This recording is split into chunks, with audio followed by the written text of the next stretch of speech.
చేరుతున్నది.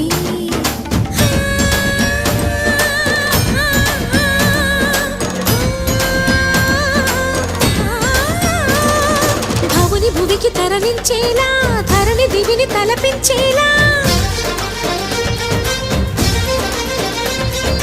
రసతరంగిణి వేళ ఎదిని నృత్యరతుని చేయగలిగే వేళ.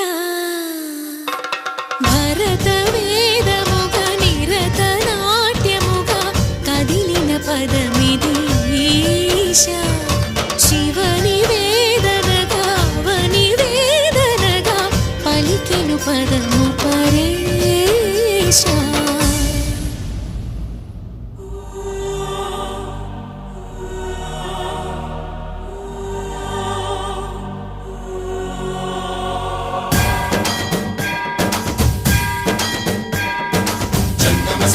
గంగాచిత శిరముల మండిత కర పురహర